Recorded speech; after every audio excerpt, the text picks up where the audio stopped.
Perkenalkan, nama saya Gista Boni, NIM 21520059, paralel atau kelas IP 2B.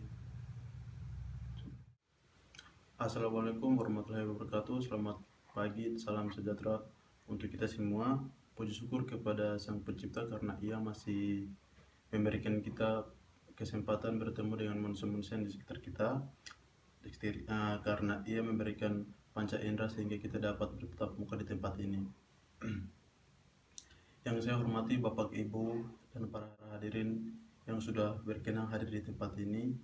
Di sini saya akan membacakan pidato yang judul atau tema Masihkah Pancasila menjadi jati diri bangsa?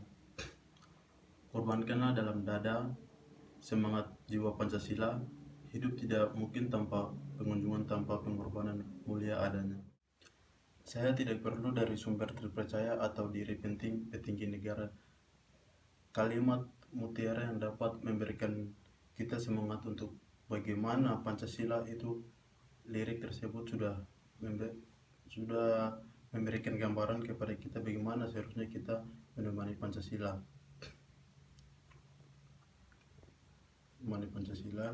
Pada hadirin sekalian, seperti yang kita ketahui dalam bahasa Sanskerta, panca berarti prinsip, sila berarti 5. Mengapa kita harap memang seperti itulah zaman terbalikan makna Pancasila sekarang ini. Panca yang seharusnya berarti 5, sila yang seharusnya berarti dasar, tidak lagi menjadi pondasi bagi bangsa ini, bangsa Indonesia yang maju dan tak gentar.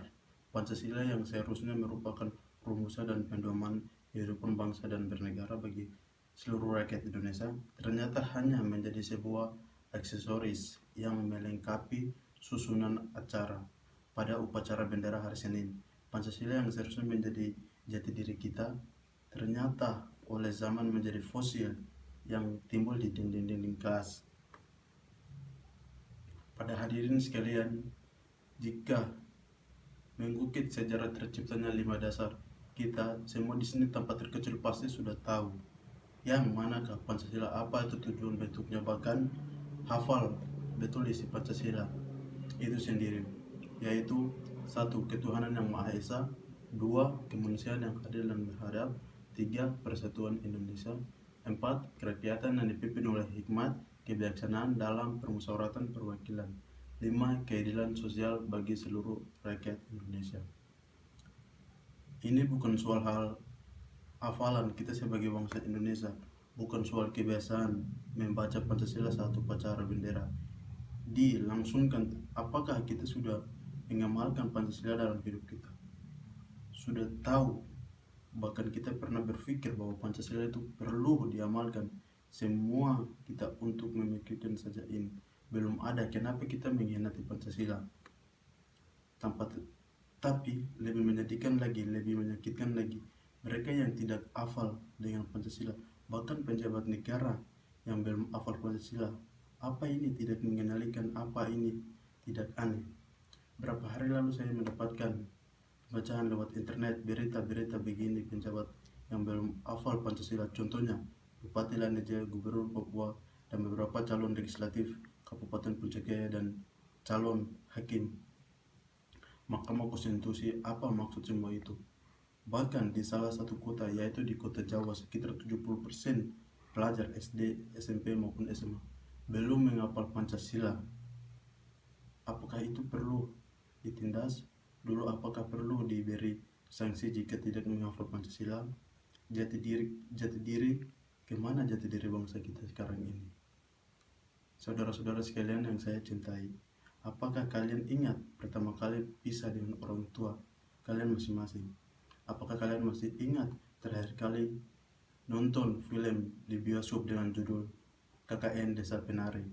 Jelas kalian bisa ingat semua tanggal itu karena sengaja mengingatkannya. Kita semua sengaja mengingatkan tanggal favorit kita. Tapi tidakkah kita ingin mengingat tanggal kelahiran Pancasila? Mari kita lihat ke belakang. Lihat apa yang sudah kita perbuat kepada penghormatan Pancasila, kepada pahlawan kita yang telah merumuskan Pancasila. Pada hadirin sekalian yang saya cintai, sebagai kesimpulan, marilah kita bersama-sama memahami, mengerti, dan mengamalkan Pancasila yang menjadi jati diri kita, yang bisa fondasi bangsa dan bernegara. Kita jangan lagi biarkan budaya barat meluntakkan budaya bangsa tercinta kita, ya. Ketika Pancasila kita diamalkan, ketika hanya kita menghafalkan, Indonesia akan bebas dari kejahatan-kejahatan yang mengeluh pelecehan, seperti contoh satu, seksual, penipuan, perampokan, dan korupsi. Saya rasa demikianlah keseluruhan pidato yang saya dapat sampaikan. Semoga tidak hanya bermanfaat, namun juga mengubah pola pikiran kita. Lebih dan kurangnya mohon dimaafkan. Sebagai penutup,